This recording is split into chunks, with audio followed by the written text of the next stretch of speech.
Assalamu alaikum class, a very good evening to you. Hope so you all are fine and enjoying good health at home. So my this video lecture is related to math subject. Let's revise counting 6 to 10. Okay, take out your maths book World of Number and come on book page number 3737. Here you can see here is a written number is 6.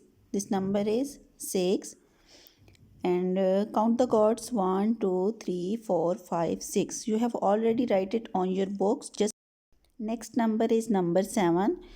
So here are 7 fishes. You have to count it and just revise it. It's number 7.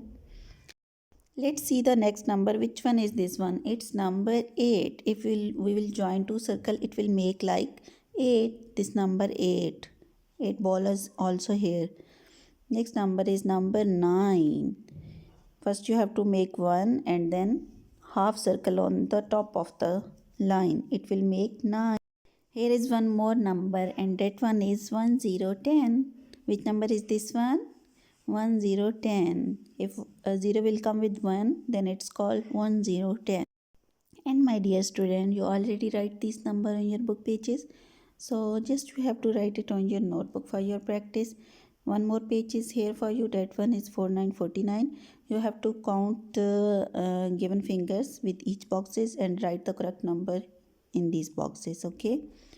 So do your work at home. Take care of yourself. Bye bye.